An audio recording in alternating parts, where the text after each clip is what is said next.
La torcia di Special Olympics in visita a Montebelluna. Per un giorno la cittadina trevigiana ha ospitato la quarta tappa della Torch Run, il percorso della fiaccola delle speciali Olimpiadi riservate alle persone con disabilità intellettive. L'edizione di Special Olympics 2014 si svolgerà a Venezia dal 25 al 30 maggio prossimo e tutta la regione è attraversata dalla speciale torcia. L'evento montebellunese è stato organizzato dalle associazioni cittadine Sport Life e Oltre, impegnate con numerose attività sportive rivolte ad atleti con disabilità intellettiva.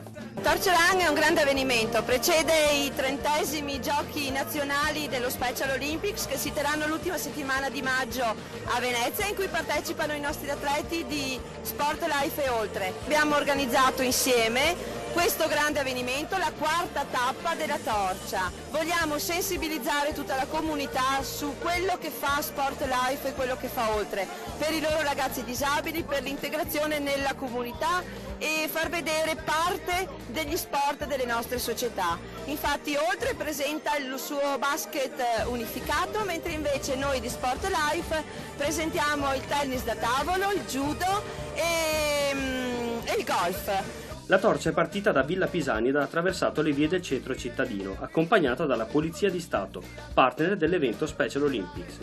I tedofori e i ragazzi di Sport Life e Oltre sono poi giunti in piazza Mazzini, dove è stato acceso il torciere olimpico. Sono andato fino a fondo, dopo sono tornato qua con i miei amici, con la mia squadra, e infine abbiamo acceso non so come si chiama, Il bracciere. Il bracciere e sono proprio contento. E faccio anche un calcio che ci ho integrato con la mia squadra, oggi che non c'è, che sono io. L'auto va bene. Nella stessa piazza sono state organizzate diverse attività per mostrare alla cittadinanza cosa impegna quotidianamente questi ragazzi. Una giornata davvero speciale, scaldata dal sole, ma ancora di più dal calore degli atleti raccolti intorno alla fiamma olimpica.